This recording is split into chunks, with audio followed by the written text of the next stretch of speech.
Good afternoon and welcome to our webinar, a BD case study for the Department of Treasury. And this is, I believe, the third in the series we've done focusing specifically on agencies. And speaking for my two sidekicks, Jimmy Baker and Sean Campbell from ePipeline, I welcome you to this session.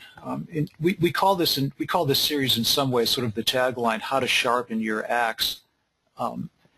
And it's really based on Abraham Lincoln's statement where he said, give me 6 hours to chop down a tree and I'll spend the first 4 sharpening the axe. And that analogy really does apply to winning government contracts.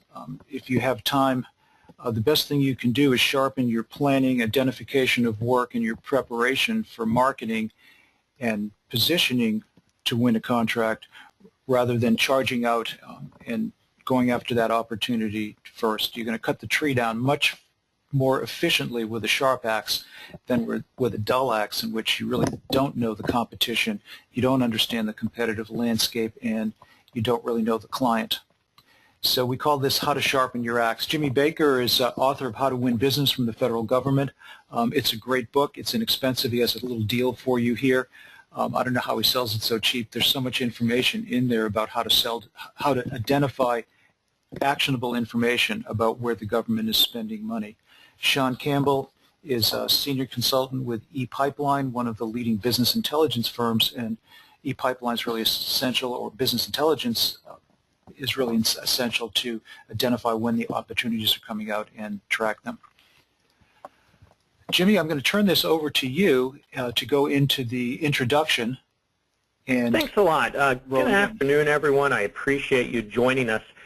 You know, I want to comment for just a moment. One of the reasons that we structure these BD case studies where we look at the mission, the organization, we look at the numbers associated with an agency is that ultimately when your organization starts reaching out to senior government executives, you're going to fundamentally need to know why and how you're talking about them, how it relates back to the mission, ultimately their strategic goals, and how you add value to that. And when, you know, Ed, Sean, and I all work with clients across the board, these things are part of the staples when we're going after new business. So these are very important. I'm going to let you all read this, the mission statement of the Department of Treasury on your screen right now. But as you can see, you know, it's to maintain a strong economy, and I think anyone knows that has a business for themselves right now, that's of interest to all of us.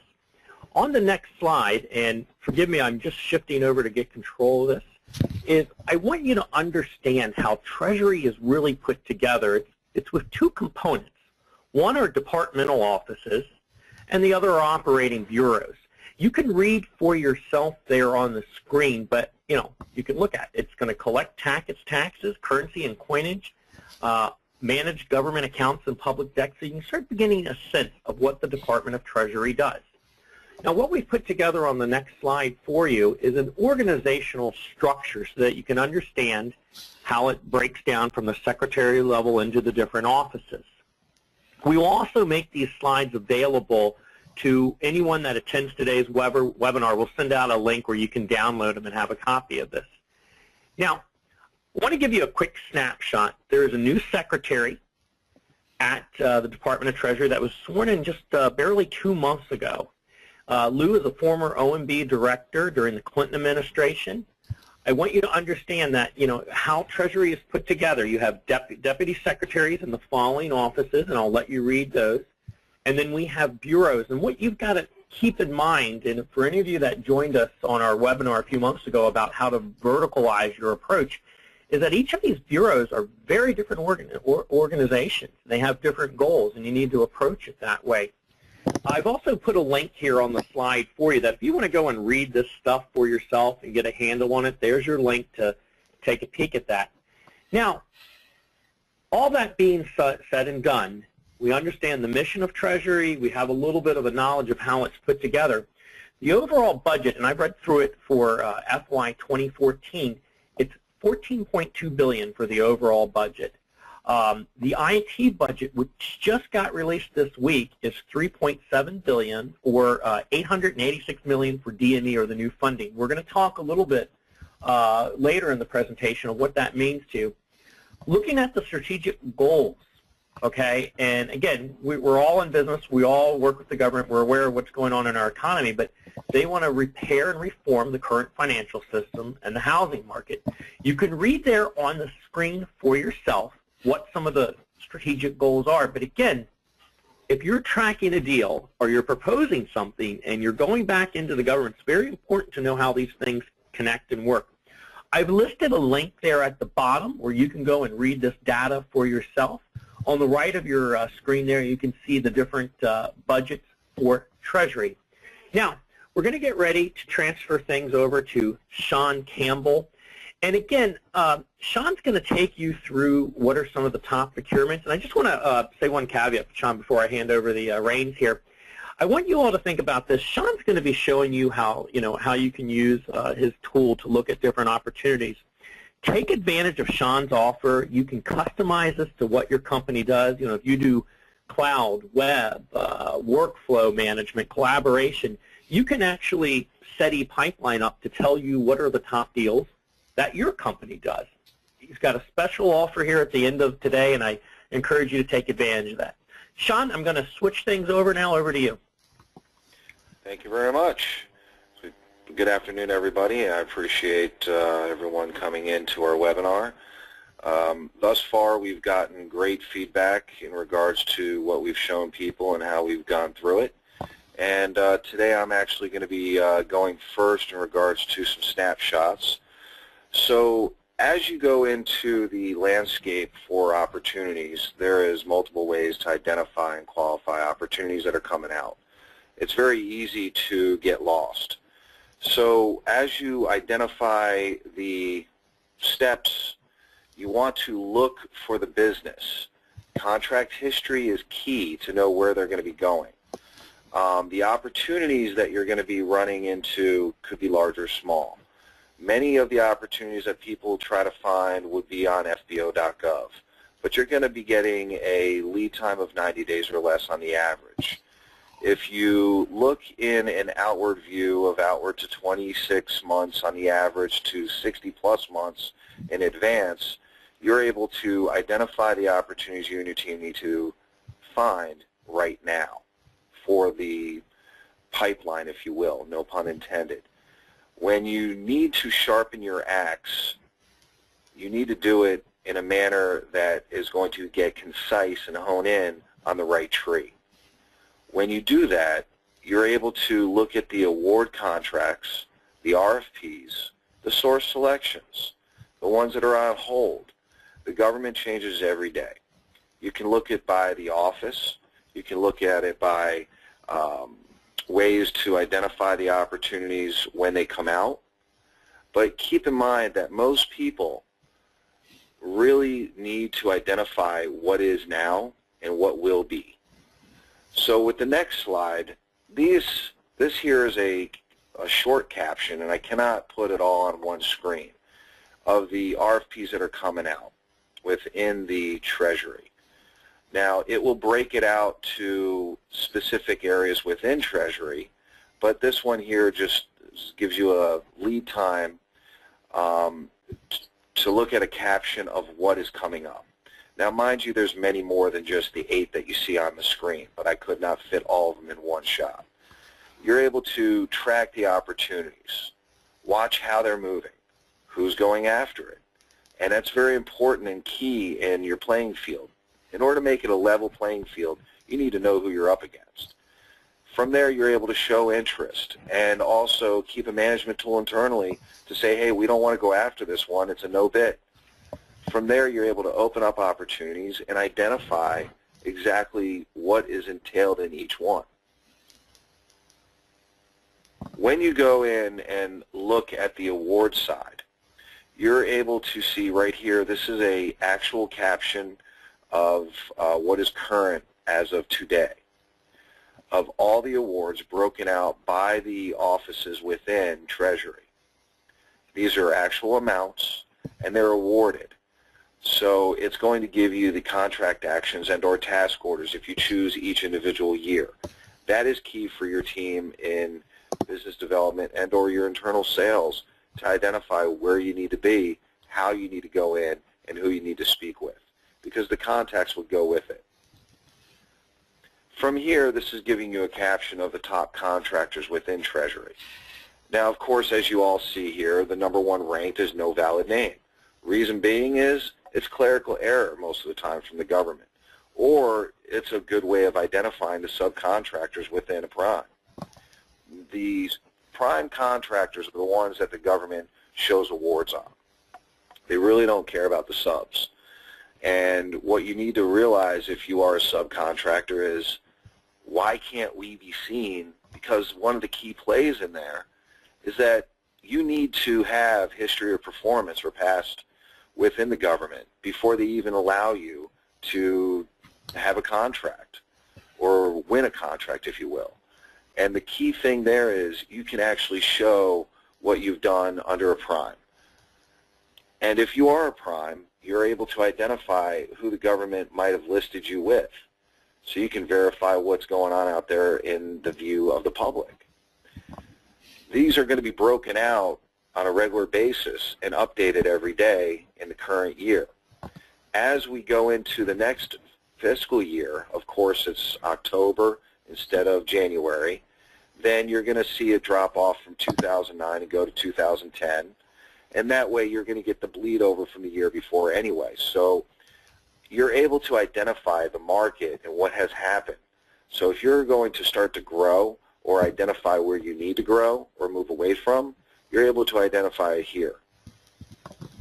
On the next slide, what I'm going to do is I'm going to let you see a caption of some major play opportunities within Treasury. From there, you're able to open them up and see every single nuance of the contract. Any of the important paperwork you might need that is applicable and available will be listed automatically.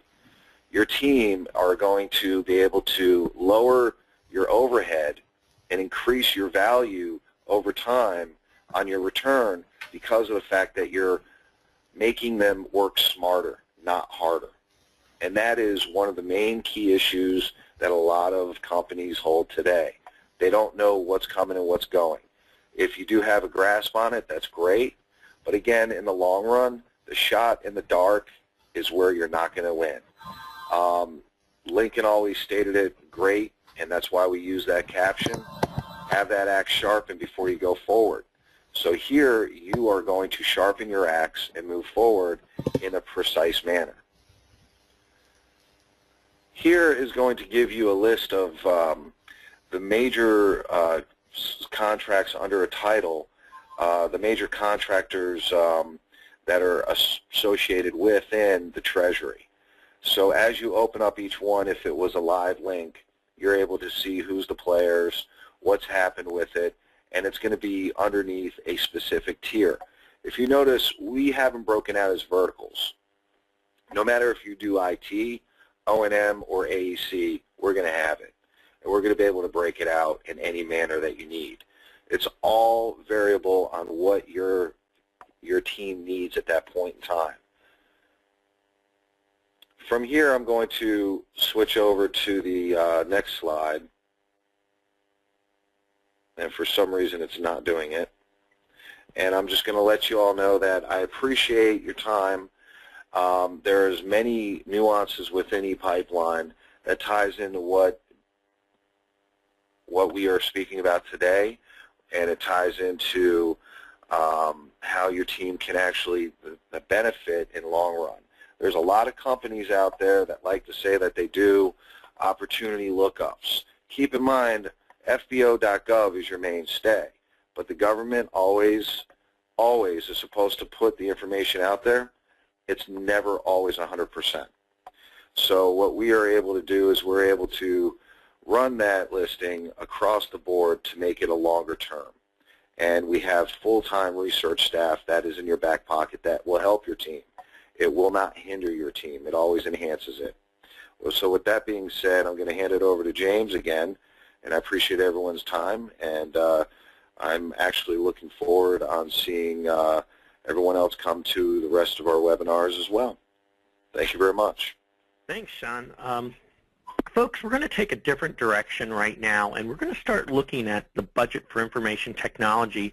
And I'm going to show you some techniques that you can do right now with your company to understand where the new funding is in the IT budget for you. Ed, forgive me, I'm looking at the mouse now, and I don't know if I have control yet or not. I can't seem to get the slide deck to move, but if you wouldn't mind setting it over to me, and folks, bear with me just a moment. There we go. It looks like we're moving forward. So whenever I speak to an audience, whether it's around the country or on webinars, I always like to tell you what I want your takeaway to be from spending a few minutes of your time. First off, I want you to know where and what the IT budget is.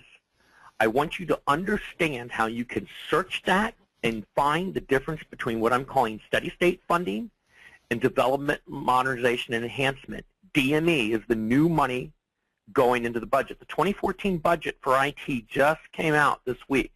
I've been going through it at length.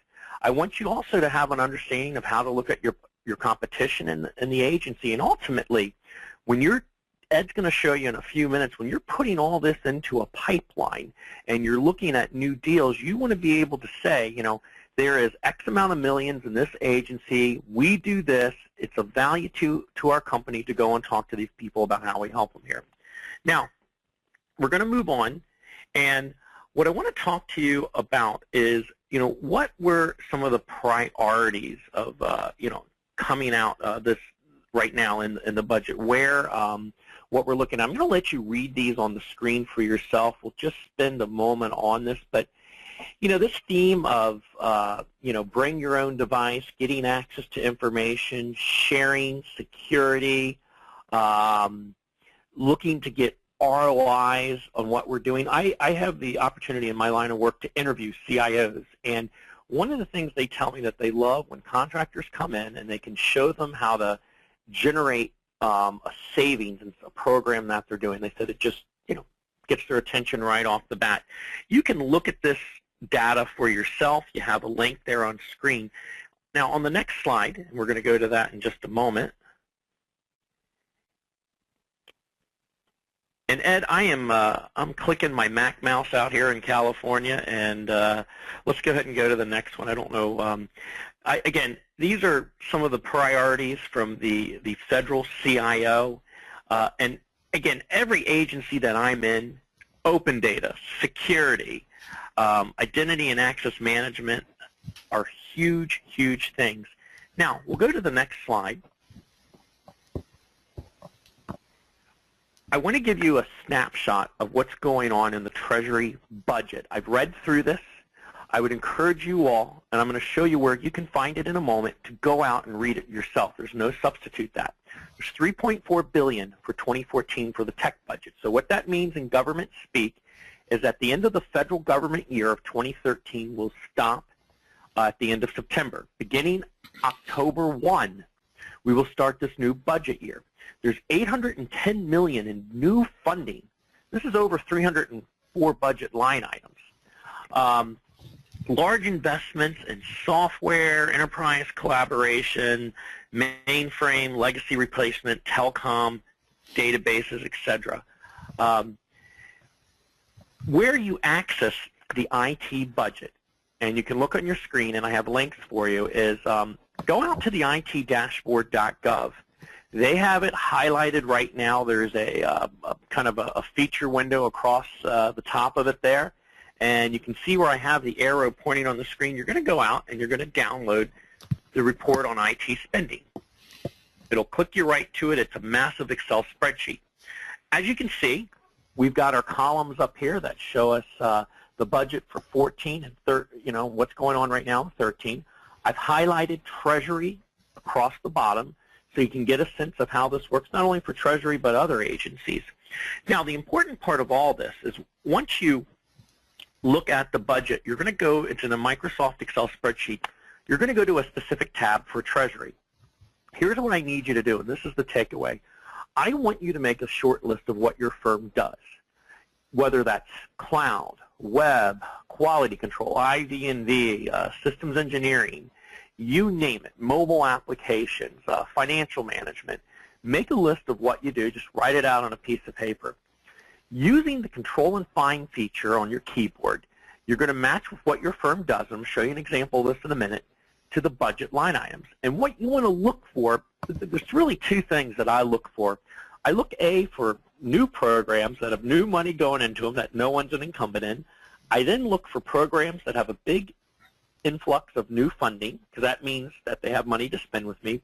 And then the third thing I look for is if I'm looking for steady state money and I see kind of the same amount year after year, that might be a particular opportunity that I can go bid where they have existing funds and it might be coming up for recompete. So you want to look at the budget, and as I said, I have a consulting offer at the end of this. Take me up on it, and I'll go through this in more detail. When I speak on the stuff throughout the country, we usually do this in about a 3-hour session, so there's a lot here that we're giving you in a short period of time. But short list, figure out what your company does, and then tie it to the budget line items. Now, you can see here on your screen, when you hit the Find feature, you type in what your company does, and it'll literally take you to that.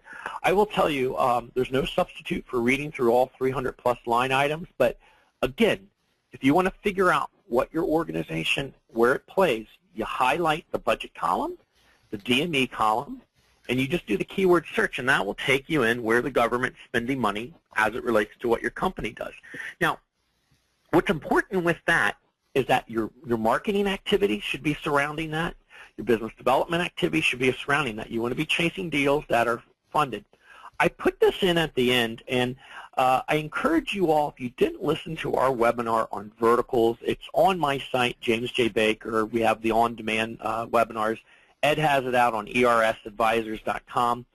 Listen to what we talk about when you develop a verticalized approach. It's a very important discussion. But as you can see here, the government is beginning to break down their budget line items into different kinds of verticals. This is really important to understand when you're going after a federal agency.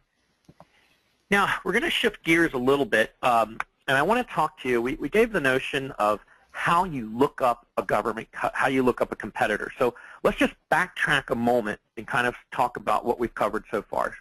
So we talked about the budget. We talked about its goals. We talked about its strategy. We showed you how you can learn more about the organization. Sean came and has given you all a wonderful offer, says, hey, we have a tool that can help you look up what RFPs are germane to your company. I'll give you a 3-day trial of it. Come talk to me. So you can get going in that and begin to get your pipeline looking up. Now, the thing that most of us find when, rare are the few opportunities where there's nobody in there and there's not an incumbent, and we need to learn about who or what an incumbent does. We need to get an understanding. Have there been task orders? How they're perceived? And there's two great places to start when you look up. Sean's system has all this stuff. If you're an ePipeline user, you can find it in there.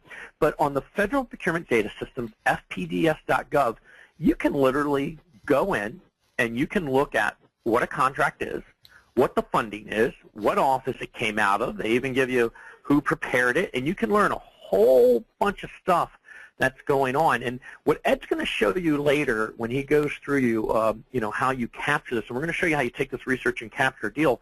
One of the really important things to know is who you're going up against, where they're in an agency, what is their value, how the government's going to look at them. And there's no substitute whenever I chase deals is I'm down in FPDS looking at who my incumbents are. So this is a really good, useful technique. I encourage you to do that.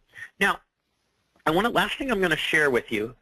So I'm showing you where the budget is. I'm showing you how to look up people that you're competing against.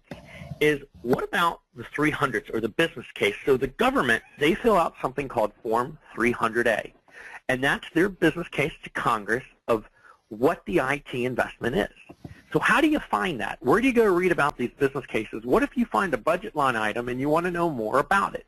In a perfect world, the business case should match up to the Exhibit 53, which is the budget line item. So here's what you do. I want you to head out to itdashboard.gov, and remember, we're going to give you an opportunity to download these slides, so we'll get this to you. You click on Portfolio. It's a tab. You click on the agency, which in this case is Treasury, and you can see on your screen you have a little tab there called Investments, and you click on that. That will bring you into the next screen. And you can see the big arrow I have for y'all on the screen. It says Current Exhibit 300. So this is a great resource. So then, after you click on the Current Exhibit 300, you're going to come into a document, and let me flip to the next slide here. Bear with me a moment. Is you're going to come into a business case document, and what you're going to see is you're going to see about the investment, what's its funding. You're going to see the line item. You can find it up in the Exhibit 53s. You're going to learn about what's the return on investment for this project. You're going to see what's the overview on the mandates, audits associated with this business case. And like I told you folks, these mission and strategic goals are real. When you look up what an agency is doing through GAO and OIG, it's unbelievably important. And when you're reaching out to senior level people, they will respond to your firm very well when you have all this stuff in line that you really understand their business and you're looking to talk to them about a solution. It provides you an overview on the progress, funding summary, and prime contracts associated with the business case. So, if my guys or I should say my team were going to go after a deal, and the questions I'd be asking: is it funded? Who are the competitors? What are the agency's goals? How do we fit this? What's our value to it? And you can get a lot of this information, that's publicly out there to take a peek at. Now, we're going to switch things over to Dr. Salzberg in just a moment. I have worked with Ed from some time. I want to share this with you all quickly as we turn things over. When I was a director of business development, long before I became a consultant and author, we would bring capture people in, and they were kind of like ostriches. They'd stick their head out of the ground every once in a while, and they didn't have a real grip on what's happening. Ed, when he was at SAIC and DynCorp, is an expert in this business. He has some phases that are very important, and as your organization, if you need help on a proposal, if you haven't developed a capture strategy, I can't tell you to take advantage of his offer and talk to him. And Ed's going to show you here in a few minutes how you can take some of this research and show you some of the phases here of how you can actually go and make a determination whether you have a realistic chance to win something or not. So without further ado, I'm going to hand things over to Ed. Thanks, Jimmy. What you've heard is a systematic way to identify opportunities, starting with what the government says it's going to fund, and then to track the progress of those opportunities through a business intelligence service like ePipeline. They're all absolutely critical to stay as competitive as your competition is in the identification stage of a procurement. But identifying a procurement, identifying an opportunity that you can do, doesn't mean you can win it. You could actually be the most experienced, best qualified firm in the country to do a piece of work. It still doesn't mean you're going to win it for a variety of reasons. One may be that an incumbent has a proprietary application that's embedded in the service that they're providing now that's absolutely critical to the mission of the contract, to the client. And so regardless of how good your replacement or your new program might be to bring in, it's very high risk for the client to change at that point in time. So understanding the competitive nature of the opportunity is equally important, and perhaps even more important than being able to identify the opportunity. So do I have control? And I do. I'm going to go back into Treasury and pull out opportunities out of ePipeline that are in a certain period of time to give a capture manager enough time to really get on top of those. And I'm going to work with those. But before I do that, I want to talk about health measures of a company, because these are the gauges that determine whether or not you have a program that is actually competitive. You may have a good way to identify opportunities, but you also need to be competitive in these areas. So one of the prime measures that I use is firm contract backlog, and these are the measures that determine the health of the organization, well, the health of the business program, and I maintain that's really the health of the organization. Firm contract backlog is the sum of the revenue sources over a period of time, and I like to use a 5-year window because government contracts are very often issued over a 5-year period. And here you can see I have 2 firms plotted with their revenue projections as a function of year, and I originally did this chart in 2008. And you can see a firm I called the Frantic Company because its revenue from dependable known sources is dropping off very fast, and this one is coming down much more slowly. I call that the Relaxed Company. So if the company were to do no more business development, this would be the revenue profile of the firm moving forward. Obviously, one firm really looks like it's in trouble and the other firm really doesn't. I have a measure that I use and some benchmarks to tell whether or not the organization has a healthy amount of contracts in its backlog or not. But let me move on to the next measure. The next measure is a measure of the early stage procurements because the source of revenue in order to maintain your overall revenue profile or start to grow has to come from your business development profile. So I've just plotted this on a chart, on a pyramid. Some people use a kind of a funnel, but it's based on a Shipley approach to providing some systematic ways to look at your bid pipeline.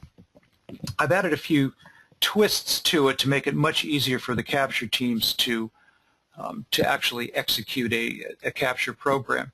So early stage opportunities I call prospects or sometimes leads, but they're not very well defined. So you may have discovered many opportunities that you can do the work, but those are only prospects. You haven't done the amount of work necessary to really qualify the opportunity.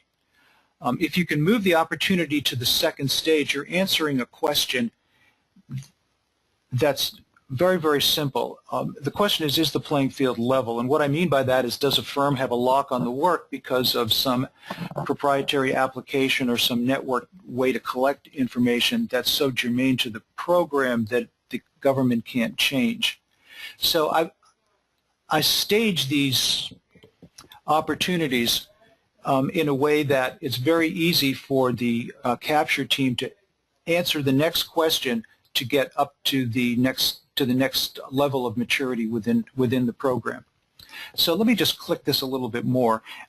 The early stage leads here I call vitality because it's a measure of your marketplace and whether or not there's enough going on in your marketplace. And if you don't have a very vital market, which means you've got a good way to identify opportunities, but you're not finding any, your marketplace is not very robust, and you probably need to look for new clients or start to expand your services. In the later stage opportunities, now these are ones in which the pursuits are more mature, the client knows you, you've been in to see them, there's a solution there, the client believes you're as competitive as anyone else on the playing field. That would be a stage 3 bid, or perhaps you've moved up to stage 4 where you've tilted the playing field in your direction and you've increased your win probability there. But the sum of the 3 and the 4, the bids in your stages 3 and 4, I call qualified leads backlog, and that's a measure of the vibrancy of your proposal backlog or your bid backlog, because that's where the yes. Chime in real quick. Go ahead. One of the things I wanted to say too is that when BD begins to work with capture, don't be overwhelmed if you're not in the right stage that you need to be to, because one of the things that you can do with research and meeting with people is literally move yourself into different stages of this.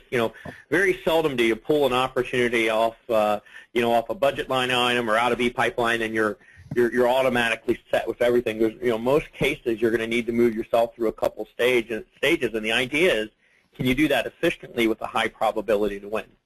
And the question is, how do you do it?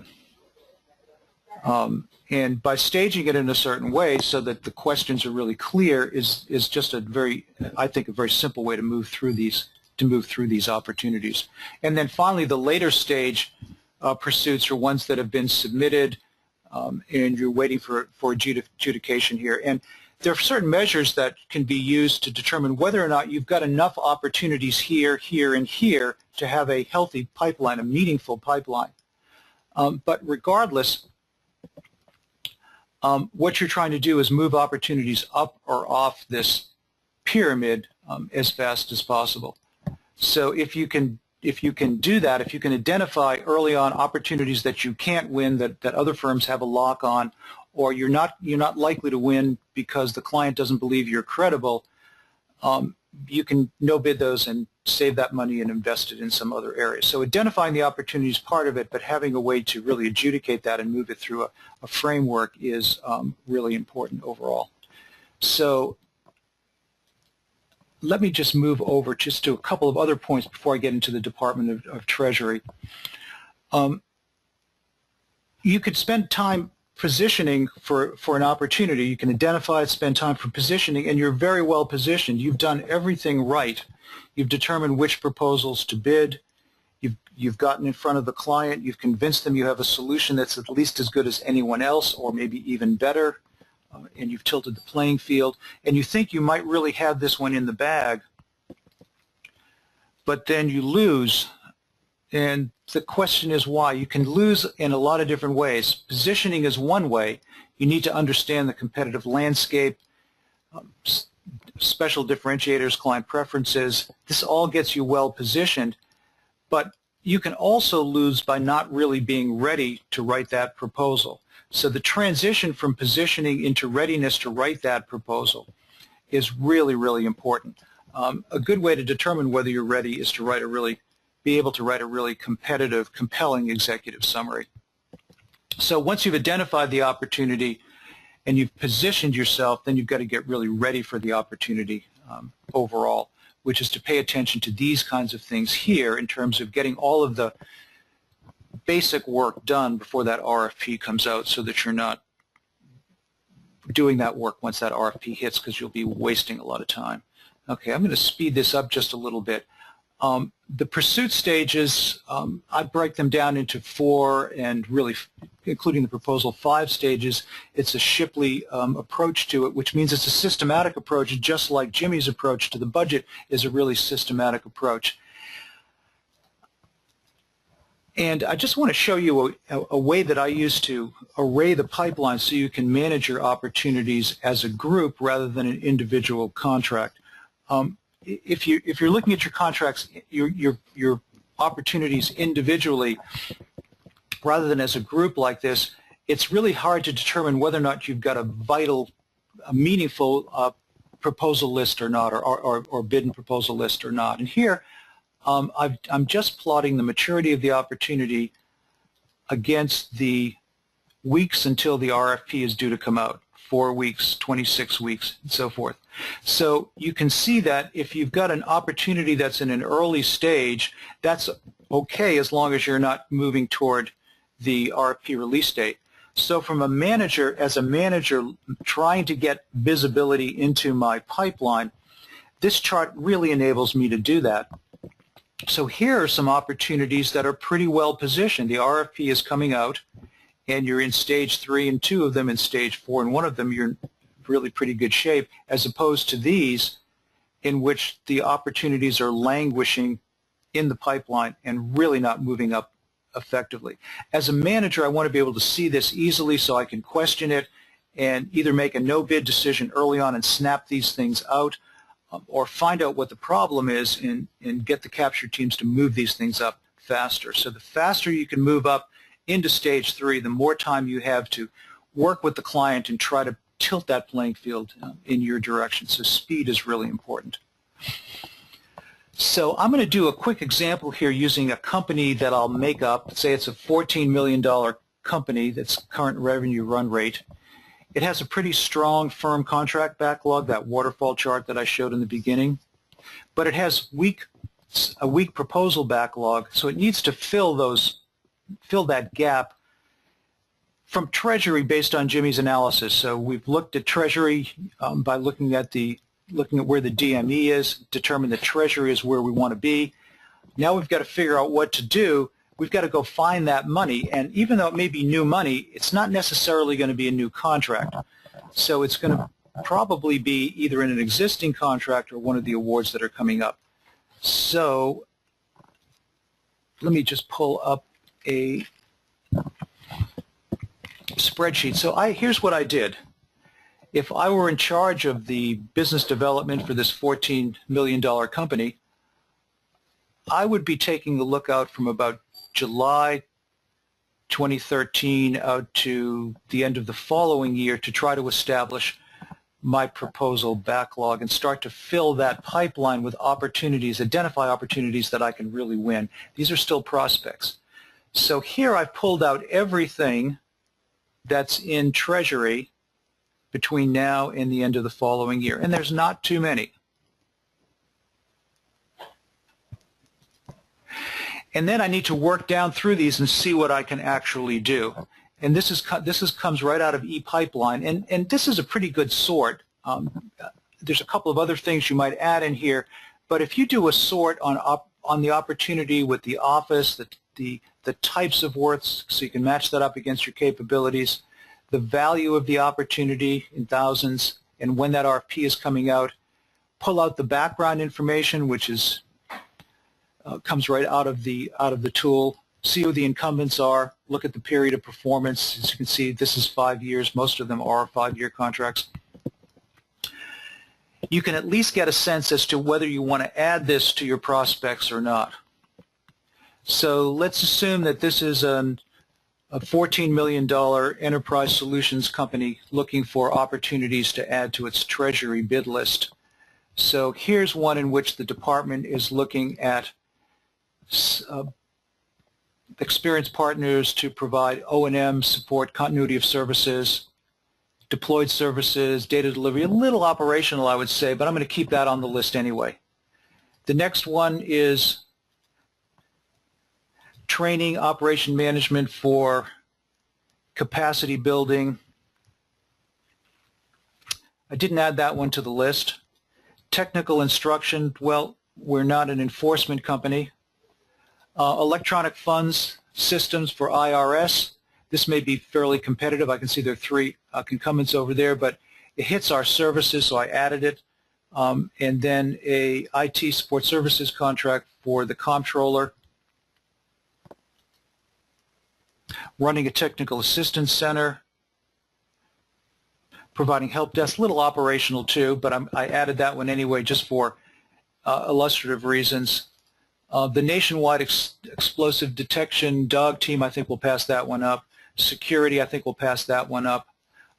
Working in the investment community, I'm going to pass that one up. Custodial services, but records management I'm going to include. So out of this, I discovered about 4 opportunities that I'm going to add to my pipeline. And I'm going to drop it into a tool that I developed for clients. It's called the Business Acquisition Tracker.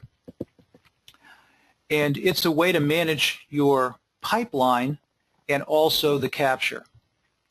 So here I'm in the contract capture tracker part of the opportunity where I'm looking at one of the opportunities that I put into it. But before I do that, I want to just take a look at the database itself. And you can see these are the 4 opportunities here that I just added, and I had one in already. And I pulled out a quick view of some of the important information. Let me go back to that individual view. And here I can manage the whole opportunity and through the capture actions, pull up all the metadata, and I haven't filled it all in yet. Look at the value. Determine an expected value, a discounted value, do some estimates about what it's going to cost to go after that, and then really importantly look at what the information is that's needed in order to move to the next stage of the opportunity. Now here I've moved this from stage 1 to stage 2, and the goal of the capture team now is to move it up into stage 3 so that I know that I have a competitive pursuit at that point. If I can't get the opportunity from stage 2 to stage 3, which means that there's no firm that has a lock on the work, but since I'm in stage 2, I don't know if I'm credible. I haven't been able to crack into that office very well. I would recommend not to bid that and not to do a flyer and only bid things from stage 3 and stage 4. If you do that, your win rates absolutely have to go up, and you'll you'll really end up with explosive growth within the organization. So here I've modeled the company, and here's a dashboard of the backlogs of the company, and it's a $14 million company in which it has a very strong contract backlog of 125% of a industry standard benchmark. But if you look at the other parts of its pipeline, it weakens quickly. Its qualified proposal backlog is only 7% of the benchmark, extremely weak, and its qualified leads and its early stage pursuits are very weak as well. So this company is actually, even though it looks like it has a very strong platform, which it does in its current contracts, at some point in the next couple of years, it's going to be in trouble because it doesn't have the amount of leads, the number of leads, the amount of work in its backlog to maintain its revenue base and start to grow overall. So it's important to have a systematic way to identify the opportunities, a systematic way to be able to determine where the new money is going, but it's equally important, and in a lot of ways more important, to have a systematic way to approach those opportunities so you can move them through a process so that all of the things that the company bids, and I've plotted what's in that spreadsheet here, so that all of the opportunities that the company bids are up in this area rather than down in that area. And if you can do that and only bid opportunities that are qualified, that you're well positioned, your win rates will increase significantly. When I was at SAIC through the late 70s into the 90s, I think we invented the Shipley process. It wasn't around in the late 70s, but we just developed a more systematic approach to business development. Our win rates skyrocketed, our growth skyrocketed, and I'd say we're really well ahead of the competition at that point. Now everybody's caught up, and what I'm talking about right now is not real news. But what I think I've done here is put it into a context where firms can move forward much more easily with an approach, and that capture teams have a really firm basis to move forward. So with that, I'm going to move back to the slideshow and see what we have in terms of questions. And Ed, this is Sean. One thing I would like to add to everybody is that when Ed looks up specific opportunities that are coming out within a specific time frame in a specific department, you are also able to identify them by the agency office, and that would overload you to a point where it's too broad of a search. So what he did in that example was hone in on a specific area within Treasury for those areas. There are multiple offices, and as of right now, there are 296 opportunities upcoming within that time frame within Treasury. Mm-hmm. And they change a lot. Absolutely. I didn't mention in the beginning that there's a little question box right there in your go-to-meeting window, and there are some questions in there now, but if you do have a question, just type them in and we'll get to as many as we can in the next 15 or 20 minutes. So Sean, the first question is for you. Does the tool give information into the incumbent or task orders or any other information about the previous contractor? Yes, in regards to the awards for an incumbent, you're able to identify who holds it currently, if it's still an active one that's going to end soon, how much they're invoicing the government, and it will be either known as a contract action or a task order. If it is a specific contract vehicle, if you will be able to get the notifications of award. However, if you are not a contractor within that closed vehicle, you are not allowed to have that information. But we are able to give you X amount of information above and beyond what a normal outsider can look at. So the answer is yes and yes. Okay, and the question just came up, does ePipeline include SOWs for incumbent contracts? You said that. Absolutely. Every time you look up a contract report, which I call an opportunity report within the ePipeline, once you open those up individually, there's an area that will spiderweb you back to the contract award originator. And what I call them as is there's a parent contract to a peer contract to a child contract. And they will spiderweb you right back to the originators. The SOWs are always going to be involved in those. Okay. Can small businesses become as competitive? How can a small business, let me interpret this one, how can a small business be competitive with a larger business? And can the tools that you are talking about help you do that? Absolutely.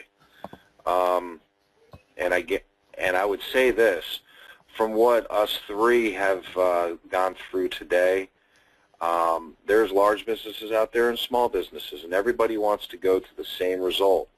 However, like I mentioned in my my arena, you are trying to identify where you need to be. If you do not have the background with awards under your belt for history of work, then it's almost like you're just leaving college and you have no credit yet.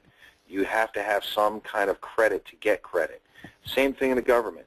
As an SBA company, you have a lot of different certifications that you can go after internally. You can talk to an SBA advisor, which I highly recommend to do so. They will then guide you as a small business to let you see where you can go. Now, if you don't do any of that, one of the things that you can do is you can look at the incumbent of a contract.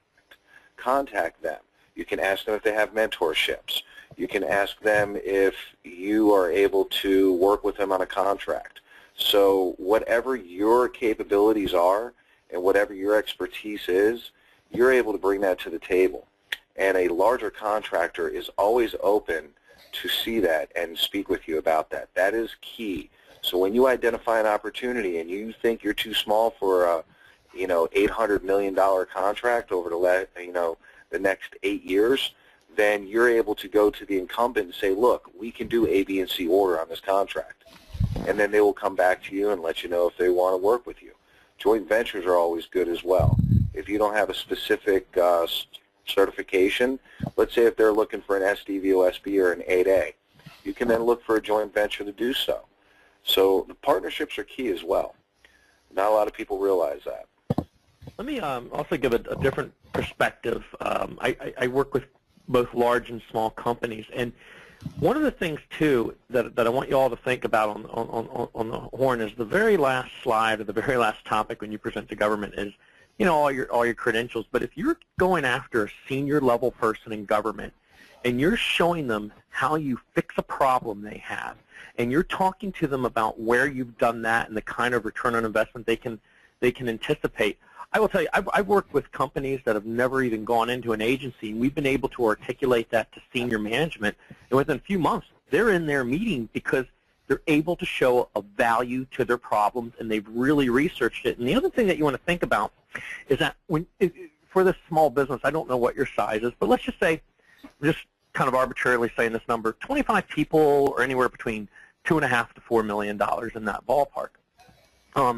The government's also going to look at risk, and so they're going to say, okay, we can go after this. And I think as you're beginning to look at it, and you really you run the agency research, what you're going to start finding is, oh man, there's a pocket of X amount here that we can go and do something different, that we can bring them. And I'm telling you, with all the CIOs, and I talk to a ton of them, if you're able to show innovation, cost savings, and help fix a problem that they have, very few people get into, hey, are you a small business or not? They get into respecting you all as a subject matter expert and a vital part to fixing a problem that they have in their agency.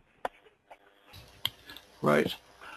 I have several small businesses, and usually there's a focus on your own capabilities.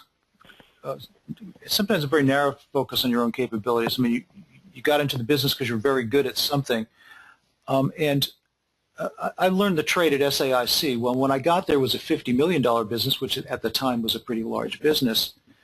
And people keep saying to me, well, it's so hard to grow. You know, I can't do work in these other areas. We're so small. How do we go compete? And if it were true that if you're a small business and all you can do is small business set-asides and all you can do is narrow work that's directly in the crosshairs of your capabilities, if that were true, SAIC would still be a three-person company. So since it's a 10,000-person company before it's split up, it has to be true that there are ways to go from wherever you are to a larger size. And that has to do with identifying it really is clearly looking at your capabilities and your position in the marketplace, being able to identify where the money is going, translate that into opportunities, and find ways to win a contract. There's always a way to win a contract. Sometimes it may take longer than you have to do it. Sometimes it may be more expensive to do everything that's necessary. But there's always a way to win a contract. The real job in managing your opportunities is find the ones that you can win affordably and in a reasonable period, position yourself in a reasonable period of time to be successful. Here's a question about finding non-IT data. We don't do IT work. Can we find the same kind of DME types of information about programmatic support? Let me tell you what you can find. I read both budgets, but in the overall budget, what it will tell you where new investments are, but it's not as easy as a spreadsheet. You literally kind of go through the budget breakdowns and study, and it's not as easy doing Command F, but the data is absolutely there. I'm actually doing an analysis right now for another client in another agency, and I've literally spent this entire week going through the entire budget, and it's there. It just doesn't connect as easily as the IT stuff, but it's absolutely there. Most agencies will have their 2014 update and begin going through the sections and begin tying it back to the people and the money that you can talk to understand how it trickles in. Mm-hmm. The budget documents the budget documents just a wealth of information. Well, and also ePipeline does a lot of that. You know, I specialize in technology, but ePipeline also does the different. I mean, they just don't do technology; they do the entire budget. I mean, they do. They do all opportunities. That's exactly what I was going to mention. Whatever realm you're in, we cover all tiers of the government, and you're able to identify easily the opportunities. Let's say if you're in construction. We even have an area that you can do the going green or the recovery of the Obama camp. You can identify opportunities that are coming up long-term and or quick push. So to rearrange the question to fit for an SBA as well, if you are trying to grow your business from an SBA standpoint in, let's say, a construction realm, you're able to identify the smaller opportunities that are quick push opportunities, run with those, and start getting your teeth fixed into the right manner.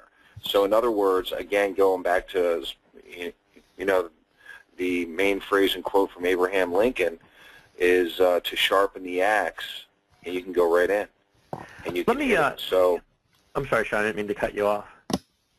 Oh, no. What I was just going to close with is this, we are able to cover it. We're able to identify the opportunities for you no matter what kind of work or scope of work you do. Yeah, and what I was going to say, too, is that I just grabbed my Safari browser and pulled up a bookmark I had, and I'm going to talk about another agency just for a moment because we're going to be presenting Health and Human Services next month, but I'm looking at page 3 of their budget.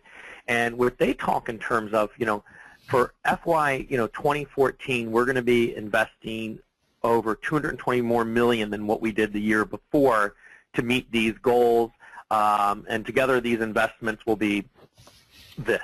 So they do spell it out. They do give you charts on it.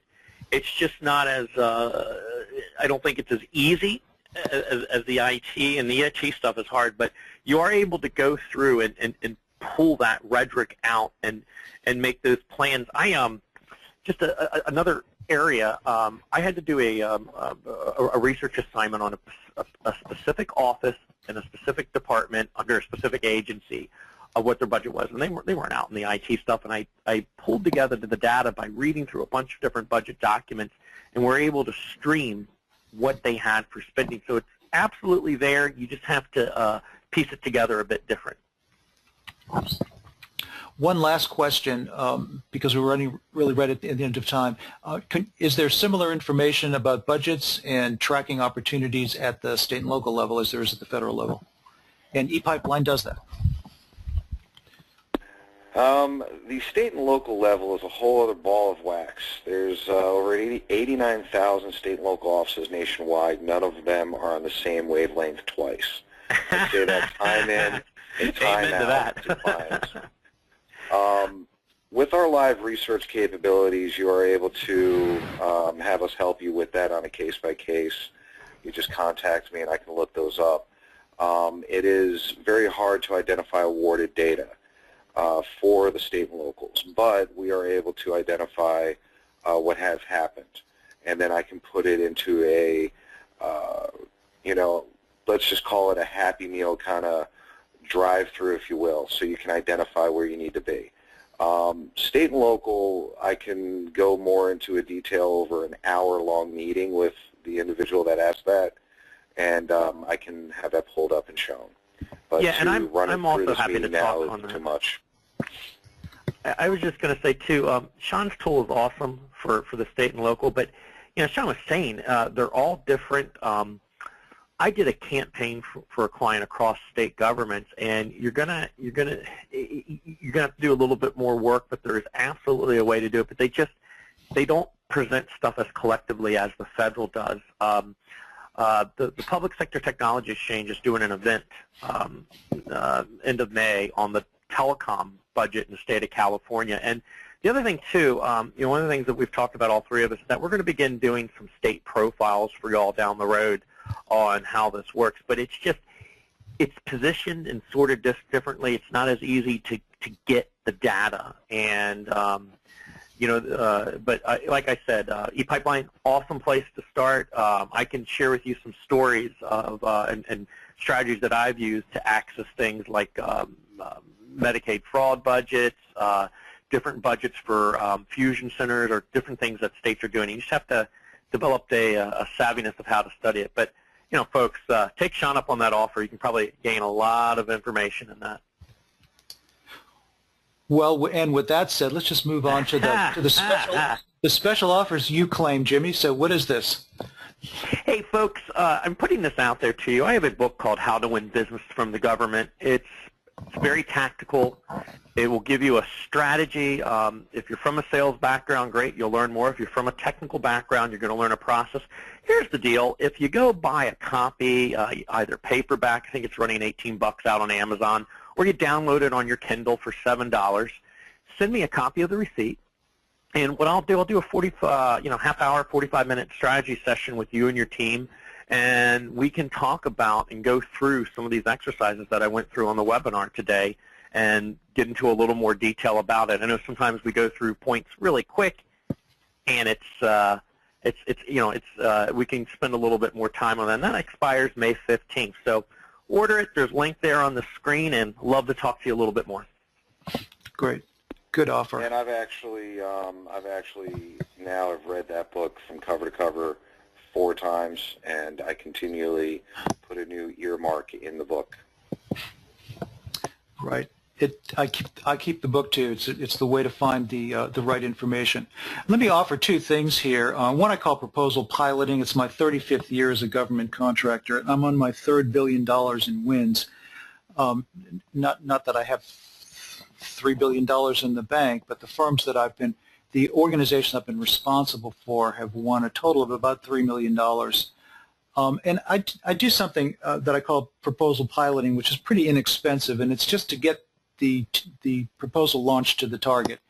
If you have a very experienced proposal team, people with lots of experience, you don't need this kind of help.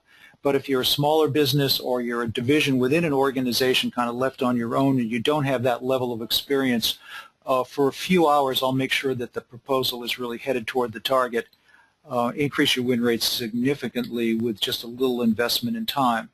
Look at an annotated outline, perhaps the teaming strategy, back that up to what the client is really looking for, and get the proposal really piloted toward the target.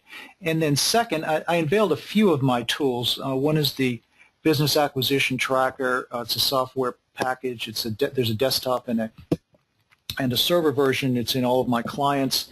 And it does much more than I was able to show here. I get pretty passionate about it and may drill down into it. But you're able to manage your whole pipeline in ways you won't find other places because the analytics are embedded in the software. You can tie that back to your resources, so you can scale your resources into your program, know how much money you need, whether you have enough, how to move it around. And all of this is explained in a training program, the Business Acquisition Training Video.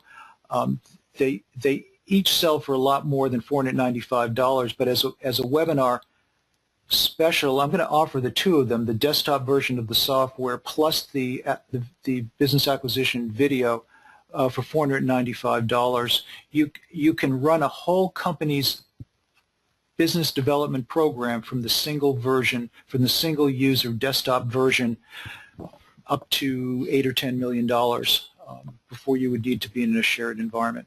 So you make that offer, and you can, and I'll have it on the website under Webinar Special, or just drop me a note about it. And Sean, your 3-day trial and free webinar meeting really helps people understand the value of the tool and how to use it. Yes, absolutely. And then also keep in mind, too, whomever contacts me directly at the number below and or my email direct and mentions that they were in the webinar, I have a special treat for you as well. Ooh, I think I'm going to call. Our next event is in about a month, and we're going to do a closer look at the Department of Health and Human Services. Please register at the Public Sector Technology Exchange. I have it up on the ERS Advisors. And the rest of our schedule is up in both places, too, so we have several more webinars planned through the summer and into the fall. And with that, I want to thank everyone who stuck with us to the end. Thank you very much for coming to the webinar series, and we hope you'll come to our subsequent sessions. Thank you very much, everybody. Have a wonderful afternoon. Yep, good day.